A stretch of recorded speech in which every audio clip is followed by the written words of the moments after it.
Hello guys, welcome back. నేను మీ అమ్మగాడు. యాక్చువల్గా మేము డిమార్ట్కి వచ్చినాం అన్నట్టు. ఒక ట్రూత్ చెప్తా, 10 లక్షలు అప్పున్నా మనం హ్యాపీగా బ్రతకొచ్చు తప్పితే 10 మంది మనల్ని చూసి కుళ్ళుకుంటూ ఏడిస్తే మాత్రం హ్యాపీగా అస్సలు ఉండలేము. ఈవీలో అయితే చాలా అంటే చాలా ఉంటుంది, పక్కా ట్రూత్. అమ్మగా అట్లా మాట్లాడుతున్నా అంటే ఏం కాలేదు. లాస్ట్ మేము ఎప్పుడు సరుకులు తెచ్చినా 3 months కన్ఫర్మ్ గా తీసుకొస్తాను నేను. లాస్ట్ టైం ఏమంటే దరిద్రపుకలు అన్ని దిష్టి పడ్డాయో, అమ్మో ఇన్ని సరుకులు తీసుకురు, అమ్మో ఇన్ని కొన్నారు అని చెప్పేసి మేము తీసుకొని వస్తుంటే చూస్తారు కదా కొన్ని దరిద్రపు కళ్ళు. ఏమంటే ఆ రోజు మా సరుకుల మీద దరిద్రపు కళ్ళు పడ్డాయో కానీ అప్పటి నుంచి ఎప్పుడు ఫుల్గా ప్రాపర్గా సరుకులు తెద్దామన్నా ఏదో ఒక ఇష్యూ వచ్చి ఆగిపోతుంది. నేను అప్పటి వరకు నమ్మకపోతుండే. మా పక్కన కూడా చెప్తాను దిష్టి తగులుతుంది అంటే నేను అంత పట్టించుకునేదాన్ని, కానీ ఇప్పుడు నాకు చాలా బాగా అర్థమవుతుంది. సో ఇంకా 1 month కావాల్సిన పప్పులు అవి తీసుకొని వస్తున్నాం.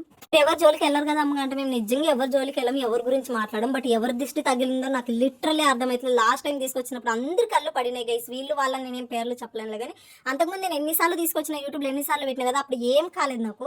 ఇంకా ఏం కళ్ళు పడ్డాయో తెలియదు కానీ అప్పటి నుంచి ఎప్పుడు చూడు ఒక 1 monthకి 2 monthsకి 1 monthకే సరిపోతుంది. సరుకుల కోసం ఎప్పుడు డబ్బులు తీసి పెట్టినా మళ్ళీ దానికి ఏదో వేరే వర్క్ వస్తుంది తప్పితే సరుకులు మాత్రం రావట్లేదు. ఇది పక్కా దిష్టి ఏనంట. సో మీరైనా జాగ్రత్తగా ఉండండి గైస్. మనం ఎవరి జోలికి వెళ్ళకుండా మనల్ని చూసి ఏడ్చే వాళ్ళు చాలా మంది ఉంటారు. అండ్ లైక్ చేయండి. Thank you so much. Love you all. By.